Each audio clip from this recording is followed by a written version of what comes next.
నమస్తే. ఇన్నాళ్ళు నన్ను సపోర్ట్ చేస్తూ, ఎంకరేజ్ చేస్తూ మీ ప్రేమని నాకు అందిస్తున్న ప్రతి ఒక్కరికి కృతజ్ఞతలు. అలాగే ఈ వీడియో కూడా ఖచ్చితంగా మీకు ఉపయోగపడుతుంది. లైక్, షేర్ అండ్ సబ్స్క్రైబ్ చేసి మీ సపోర్ట్‌ని నాకు అందించండి. అలాగే ఈ వీడియో పట్ల మీకున్న అభిప్రాయాన్ని కామెంట్ సెక్షన్‌లో కామెంట్ చేసి తెలియజేయండి. ఇప్పుడు వీడియోని చూద్దాం. నమస్తే. Welcome to our channel. నేను కుప్పా పద్మిని. ప్రస్తుతం మనతో పాటు ప్రముఖ ఆధ్యాత్మికవేత్త, ఆస్ట్రోన్యూమరాలజిస్ట్, ఎనర్జీ వాస్తు స్పెషలిస్ట్, శ్రీ విద్య ఉపాసకులు శ్రీమతి జయప్రద గారు మనతో పాటు ఉన్నారు. మాట్లాడదాం. జయప్రద గారు నమస్కారం అండి. నమస్తే అమ్మ. శ్రీమాత్రే నమః. నక్షత్రాల గురించి చెప్తూ ఉన్నారు. శ్రవణ నక్షత్రం గురించి తెలుసుకోవాలనుకుంటున్నానండి. శ్రవణ నక్షత్రం జాతకులు అసలు ఎలా ఉంటారు, ఎట్లాంటి పరిహారాలు చేసుకోవాలి, ఒకసారి మీ ద్వారా. తప్పకుండా. శ్రవణ నక్షత్రం అంటే అందమైన వాళ్ళు వీళ్ళు. అవునా? చాలా ఆకర్షణంగా ఉంటారు. చంద్రుడు నక్షత్రం. చంద్రుడు నక్షత్రం అని చంద్రుడు నక్షత్రం అని కాదు, ఆ శ్రవణ నక్షత్రంలో ఉండే ఎనర్జీ ఏంటంటే వెంకటేశ్వర నక్షత్రం కూడా. సో అందుకని అలా పొడుగ్గా ఉండడం. చాలా మంది శ్రవణ నక్షత్రం తక్కువ మంది పొట్టిగా ఉండడం. ఎందుకంటే మకర రాశిలో అంటే అందరూ పొట్టిగా ఉంటారు, కొంచెం అంత హైట్ ఉండరు అని చెప్తారు. కానీ శ్రవణ నక్షత్రం వాళ్ళు చాలా మంది హైట్ ఉన్నారు. మంచి పొడుగు ఏం చేతులు, పొడుగు వేళ్ళు, చేతులు పెద్దగా ఉంటాయి వాళ్ళవి. సో వెంకటేశ్వర స్వామి చేతులు ఎలా ఉంటాయి అలా ఉంటాయి వీళ్ళకి కూడా. చాలా పెద్ద పెద్ద చేతులు ఉంటాయి. చాలా మంది 10% తక్కువ మంది పొట్టిగా ఉండగానే సామాన్య హైట్. పొట్టే ఉంటారు వీళ్ళు, చాలా సామాన్యంగా ఉంటారు, సామాన్య ఎత్తు. వీళ్ళు చాలా మంది హైట్, పర్సనాలిటీస్ చూడడానికి ఆకర్షణీయంగా ఉంటారు.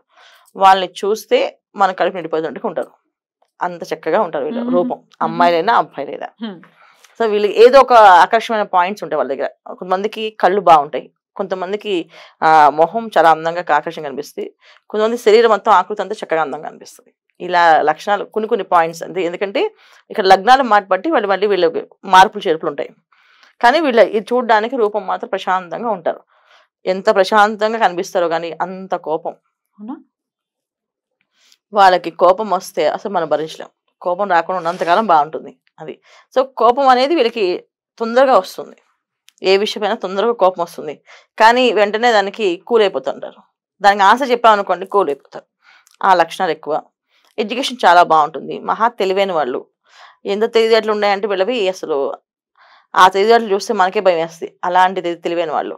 కాకపోతే వీళ్ళ దగ్గర ఉండే ఒక బ్యాడ్ హ్యాబిట్ ఏంటి అంటే, మంచి ప్లేస్లో పెరగాలి వీళ్ళు. ప్లేస్లు మారాయో మరి మర్చిపోతారు ఏ విషయాలు.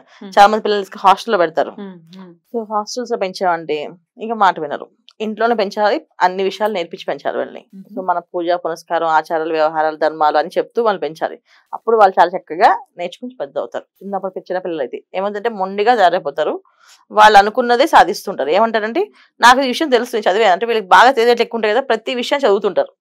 బాగా పుస్తకాలు పురుగు అనొచ్చు వీళ్ళని. సో పుస్తకాలన్నీ చదవడము, ఆ పుస్తకాల్లో ఉన్న విషయాలన్నీ వాళ్ళ మైండ్కి ఎక్కించుకోవడం, దాని గురించి అర్థాలు అడగడము, దానికి పాయింట్స్ అడగడం, ఇలాంటి విషయాలు ఎక్కువగా ఉంటాయి వీళ్ళ దగ్గర. ఆడపిల్లలు అయితే ఇంకా అలానే ఉంటారు, ఇంకా కొంచెం మొండిగా, ఇంకొంచెం ఎక్కువ మొండి ఉంటారు అబ్బాయిల కంటే. అబ్బాయిలు కాస్త కొన్ని విషయాలు తగ్గిపోయినా సర్లే వదిలే మీ ఇష్టం అని చెప్పి. అమ్మాయిలు అలా కాదు, ఖచ్చితంగా అన్ని విషయాలు అడగాలి. మెయిన్ భార్యాభర్తల మధ్యలో భర్తకి చాలా టార్చర్గా అనిపిస్తుంది. ఎందుకంటే ప్రతి విషయం పర్టికులర్గా ఉండాలి, డిసిప్లిన్గా ఉండాలి, ఇది ఇలానే ఉండాలి. ఇది ఈ టవల్ చాలా మంది చెప్తారు, చాలా మంది ఇళ్లలో చూస్తాం టవల్ మంచం పడేస్తారు కదా, వీళ్ళకి చాలా కోపం వస్తుంది. టవల్ ఎక్కడ ఆలయాలు చూపిస్తారు, ప్లేస్ వెళ్ళి అక్కడ పెట్టాలి. లేకపోతే అంటే చిన్న విషయాలు కూడా వీళ్ళు ఒప్పుకోరు. అంటే చిన్న విషయాలు కూడా వీళ్ళు అస్సలు ఇలా ఉండడానికి కుదరదు, అలా ఉండడానికి కుదరదు అని చెప్పే పర్టికులర్ మనుషులు అన్నమాట వీళ్ళు. చాలా మంచి మనుషులు, మంచి మనస్తత్వం, మనసు చెడ్డగానే కాదు కానీ పర్టికులర్గా వీళ్ళు డిసిప్లైన్ మనుషులు అన్నమాట. ఇలానే ఉండాలి అని చెప్పేసి అలాంటి ఎక్కువ ఇంట్రెస్ట్ ఈ శ్రవణ నక్షత్రం వాళ్ళకి. సో ఈ నక్షత్రం వాళ్ళలో ఎనర్జీస్ ఎలా ఉంటాయంటే డే బై డే గ్రో అవుతుంటాయి, డే బై డే డౌన్ అవుతుంటుంది. ఎందుకంటే క్షీణచంద్రుడు అయ్యాడు అనుకోండి, ఆలోచన విధానం మారిపోతుంది. వాళ్ళు నచ్చింది మాట్లాడతారు, నచ్చింది తిట్టేస్తుంటారు, ఇష్టం వచ్చినట్టు చెప్తూ ఉంటారు, మన మాటే వినరు అసలు. ఇంట్లో కానీ బయట కానీ టార్చర్గా ఉంటుంది వీళ్ళతోటి. అదే పూర్ణచంద్రుడు అయితే కొంచెం ప్లస్ పాయింట్స్ ఉంటాయి. ఒకలా ఉంటారు, ఆఫ్టర్ పౌర్ణమి పుడితే ఒకలా ఉంటారు. ఈ ఒక్క వీళ్ళకి ఉన్న మెయిన్ మైనస్ పాయింట్. సో ఈ మైనస్ పాయింట్ వల్ల వీళ్ళకి చాలా మంది ఇబ్బందులు పడుతుంటారు. సక్సెస్ రాక, సో జాబ్స్ లో నిలబడలేక, జాబ్స్ కంటిన్యూ చేయలేక, వ్యాపారంలో సరిగా ఆర్థికంగా ఇబ్బంది పడ్డము, వ్యాపారాలు సరిగా సాగకపోవడం, కారణాలన్నీ కూడా ఈ ఒక్క ప్రాబ్లం. సో జాతకంలో బలంగా ఉండాలి, లేకపోతే ఈ నక్షత్రంలో వాళ్ళు రాణించడం కష్టం అవుతుంది. ఎట్లాంటి ఫీల్డ్స్ వీళ్ళకి సూట్ అవుతాయని అనుకోవచ్చు అండి? వీళ్ళకి ఎక్కువ యాక్టింగ్ ఫీల్డ్స్. చాలా మంది ఈ నక్షత్రం పుట్టిన వాయిస్ చాలా బాగుంటుందిరా, మైండ్ చాలా మందికి ఒక్కొక్క బాగుంటుంది, చాలా మంది వాయిస్ బాగుంటుంది. సో డబ్బింగ్ ఆర్టిస్టులు బాగా ఎక్కువగా ఉంటారు. తర్వాత యాక్టింగ్, రైటర్స్, డాక్టర్స్. ఎందుకంటే మకర రాశిలో ఉంటాయి ఈ నక్షత్రాలు.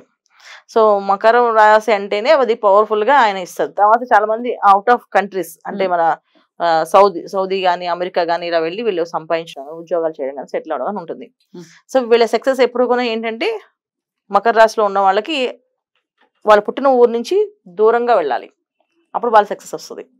అది ఎక్కువ ఇంపార్టెంట్. అక్కడే ఉంటే కుదరదు, అక్కడే ఉంటే అవ్వదు, తక్కువ ఉంటుంది గ్రోత్. బయటికి వస్తే ఎక్కువ అవుతుంది. సో ఎక్కువ బయటికి వెళ్ళాలంటే మకర రాశి అంటే ఇప్పుడు పడమర దిశ. సో పడమర వైపు ఎక్కువ వెళ్తుంటే వీళ్ళకి బాగా కలిసి వస్తుంది. సో పడమర దశలో ఉండడం కానీ, పడమర దశలో వెళ్ళి సంపాదించడం కానీ ఇవి బాగుంటాయి చాలా బాగా. ఇక ఎట్లాంటి దేవీ దేవతల ఆరాధన దర్శనాలు చేయడం వల్ల వాళ్ళ సక్సెస్ రేషియో పెరుగుతుంది, ఆడపిల్లలకైనా మగ పిల్లలకైనా. సో వివాహం అయ్యాక మెయిన్ ఆడపిల్లలకి ఏంటంటే వివాహం అయిన తర్వాత హస్బెండ్ తోటి కొంచెం ఇబ్బందులు ఉంటాయి. అలాంటి ఇబ్బందులు రాకుండా ఉండాలంటే వీళ్ళు ఆంజనేయ ప్రదక్షిణాలు ముందు నుంచి చేయాలి. సో లైఫ్ లో వీళ్ళు ఆంజనేయం వదలకుండా చేయాలి. అలా చేసిన రోజున వీళ్ళు సక్సెస్ అవుతారు 100%. రైట్, చాలా బ్యూటిఫుల్ గా ఎక్స్ప్లెయిన్ చేశారండి. డెఫినెట్ గా చెప్పినటువంటి పరిహారాలు కానీ లేకపోతే ఈ హనుమత్ ఆరాధనని విశేషంగా చేసుకుని చాలా ప్రశాంతవంతమైన జీవితాన్ని శ్రవణ నక్షత్రం వాళ్ళు పొందాలని మనస్ఫూర్తిగా కోరుకుంటూ ఇక నెక్స్ట్ ఎపిసోడ్ లో ధనిష్ట నక్షత్రం గురించి మాట్లాడుకుందాం. థ్యాంక్ యూ సో మచ్ అండి. నమస్తే. నమస్తే అమ్మా. శ్రీమాత్రే నమః.